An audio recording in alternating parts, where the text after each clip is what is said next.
This is a reading of Holes, chapter 48. They slowly walked back to camp. The tall man was the Texas Attorney General, the chief law enforcement officer for the state. Stanley's lawyer was named Mrs. Marengo. Stanley held the suitcase. He was so tired he couldn't think straight. He felt as if he was walking in a dream, not quite able to comprehend what was going on around him. They stopped in front of the camp office. Mr. Sir went inside to get Stanley's belongings. The Attorney General told Mr. Pendanski to get the boys something to drink and eat. The warden seemed as dazed as Stanley. "You can't even read," she said to Zero. Zero said nothing. Miss Marengo put a hand on Stanley's shoulder and told him to hang in there. He would be seeing his parents soon. She was shorter than Stanley, but somehow gave the appearance of being tall. Mr. Pendanski returned with 2 cartons of orange juice and 2 bagels. Stanley drank the juice, but didn't feel like eating anything. "Wait!" the warden exclaimed. "I didn't say they stole the suitcase. It's his suitcase, obviously, but he put my things from my cabin inside it." That isn't what you said earlier," said Mrs. Marengo. "What's in the suitcase?" the warden asked Stanley. "Tell us what's in it. Then we'll open it and see." Stanley didn't know what to do. "Stanley, as your lawyer, I advise you not to open your suitcase," said Miss Marengo. "He has to open it," said the warden. "I have the right to check the personal property of any of the detainees. How do I know there aren't drugs or weapons in there? He stole a car, too. I've got witnesses." She was nearly hysterical. "He is no longer under your jurisdiction," said Stanley's lawyer. "He has not been officially released," said the warden. "Open the suitcase, Stanley." "Do not open it," said Stanley's lawyer. Stanley did nothing. Mr. Sir returned from the office with Stanley's backpack and clothes. The Attorney General handed Miss Marengo a sheet of paper. "You're free to go," he said to Stanley. "I know you're anxious to get out of here, so you can just keep the orange suit as a souvenir, or burn it, whatever you want. Good luck, Stanley." He reached out his hand to shake, but Miss Marengo hurried Stanley away. "Come on, Stanley," she said. "We have a lot to talk about." Stanley stopped and turned to look at Zero. He couldn't just leave him here. Zero gave him thumbs up. "I can't leave Hector," Stanley said. "I suggest we go," said his lawyer, with a sense of urgency in her voice. "I'll be okay," said Zero. His eyes shifted toward Mr. Pendanski on one side of him, then the warden and Mr. Sir on the other. "There's nothing I can do for your friend," said Miss Marengo. "You're released pursuant to an order from the judge." "They'll kill him," said Stanley. "Your friend is not in danger," said the Attorney General. "There is going to be an investigation into everything that's happened here. For the present, I am taking charge of the camp." "Come on, Stanley," said his lawyer. "Your parents are waiting." Stanley stayed where he was. His lawyer sighed. "May I have a look at Hector's file?" she asked.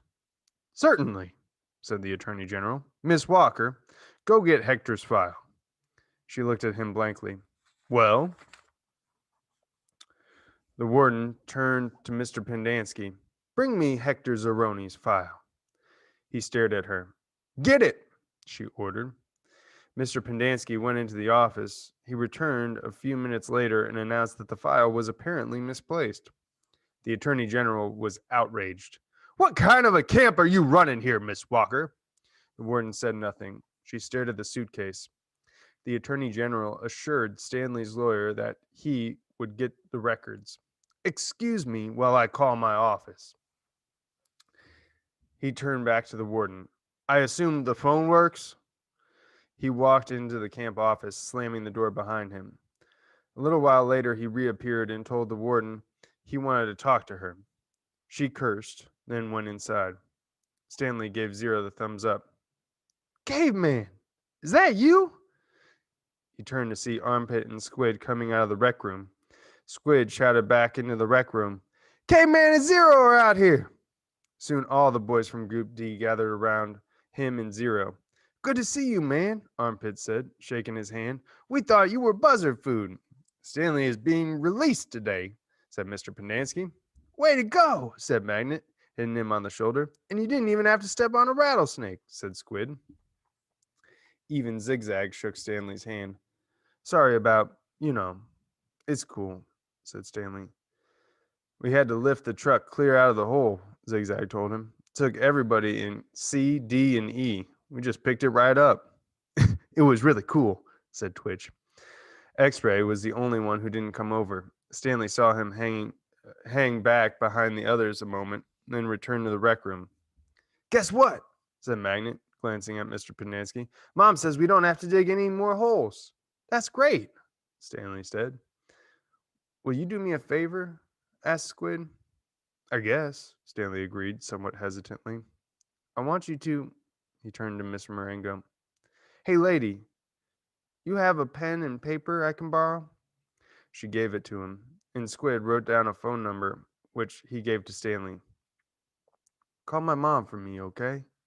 Tell her I said I was sorry. Tell her Alan said he was sorry.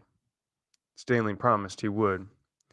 Now, you be careful out in the real world, said Armpit. Not everybody is as nice as us, Stanley smiled. The boys departed. When the warden came out of the office, the attorney general was right behind her. My office is having difficulty locating Hector Zeroni's records, the attorney general said. So you have no claim to authority over him? Asked Miss Marengo. I didn't say that. He's in the computer. We just can't access his records. It's like they've fallen through a hole in cyberspace. A hole in cyberspace? Ms. Marengo repeated. How interesting. When is his release date? I don't know.